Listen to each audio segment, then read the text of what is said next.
The situation was really dreadful and shocking. Phnom Penh was a ghost city.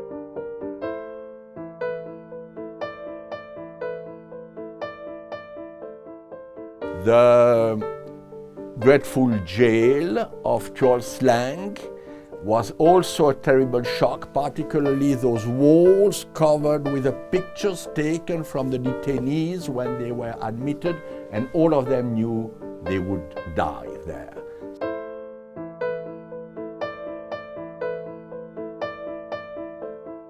Nobody in the streets, no bicycle, no boat on the rivers, and we thought, where is the population? Are all of them dead? They were images that shocked the world. Millions of people slaughtered, a country in ruins. But 30 years after the devastation caused by the Khmer Rouge regime, horror is starting to make way for hope in Cambodia. It's been a long and challenging process. 1979, earlier in 1979,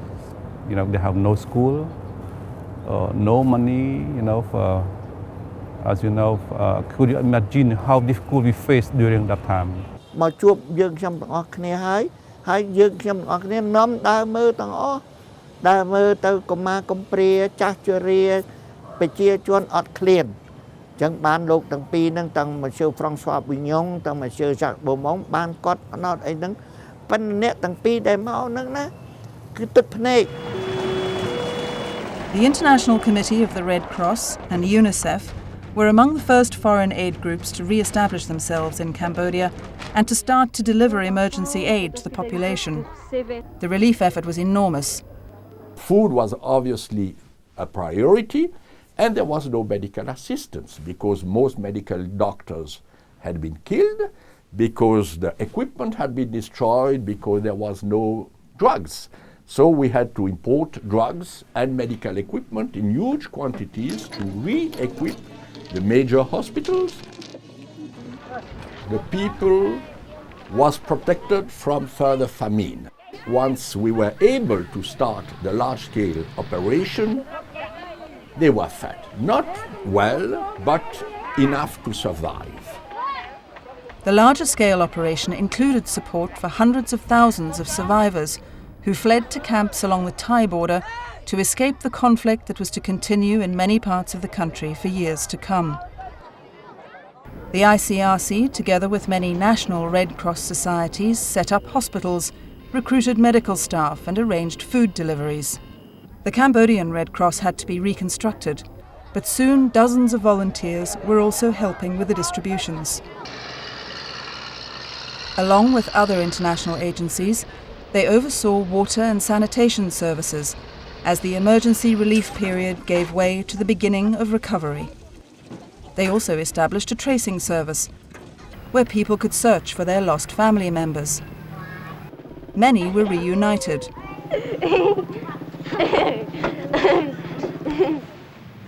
ICRC delegates visited detainees and supervised their liberation. They have done, a lot, in delivering foodstuff, medicine, to our Cambodian people. It was, the time when millions of the Cambodian Holocaust survivors were crying, for help. When people began returning home, the ICRC and its partners put in place sustainable care and support programs. In the shady gardens of the Physical Rehabilitation Centre in Battambang, these people are learning to walk again and take part in activities they never imagined possible when they first lost their limbs. Landmines left over from decades of civil war still kill and injure scores of people in Cambodia every year. This ICRC-supported centre fits prosthetics and provides ongoing orthopaedic care to landmine victims as well as people with polio and other disabling illnesses. Don't see about the disability of the person, but have to think about the ability of the person. Som Khoi, who was fitted with a prosthetic leg here, now works at the centre. ខ្ញុំពេញចិត្តព្រោះខ្ញុំពិការធ្វើការអីវាមិនបាន គ លីសែងអីខ្លាំងអានេះបានត្រឹមធ្វើយើងដៃតិចតួចវាស្រួល Mao Meng and Pan Heng Lon, who were injured by landmines in the early 1990s, return regularly to the rehab centre for refittings and support. មានការផ្លាស់ប្ដូរច្រើនកាលដែលខ្ញុំមិនតាន់មានជើងពេកខ្ញុំមិនអាចទៅណារួចហើយបញ្ហាទី1ទីហៅថាខ្ញុំនៅមានការខ្មាស់អៀនច្រើនបើកាលណាដែលអត់ជើងនឹងខ្ញុំមិនអាចឡើងខ្នល់ឬក៏មកទីផ្សារបានខ្ញុំក៏ជន់ដំបងវានិយាយទៅវាអស់សង្ឃឹមដែរមិនសង្ឃឹមថារស់ព្រោះថាខ្ញុំជន់វាឆ្ងាយអត់អីទេបងដូចជាមិនពិបាកអីផងជើងវាពាក់ទៅជាស្រួលបាទ The ICRC continues to visit prisons and supports the authorities in dealing with issues such as health, water and sanitation. At this provincial jail in Kompong Spur, detainees receive preventative treatment for scabies. They sterilise their clothes, clean their cells and apply special lotions to their bodies to prevent the return of the disease. Cambodia today remains one of the poorest countries in Asia, but it's a nation on the move. People can live normal lives, receiving medical help and education that few would have thought possible just 30 years ago. លោកសួរតាសម័យនឹងភ្នំពេញដោយឥឡូវទេមិនបាននឹកសម័យដល់ឥឡូវដូចភ្នំទេពេលនោះខ្ញុំគិតសម័យរបស់ខ្ញុំគិតថាធ្វើម៉េចឲ្យបានប្រជាជន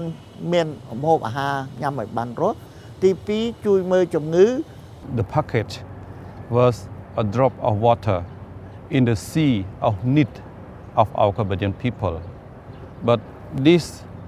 drop of the water is very, very helpful, very encouraging, very precious for our Cambodian people. Recovery will take time, but as Cambodia makes peace with its past, a new generation is looking to the future with optimism, hope and pride.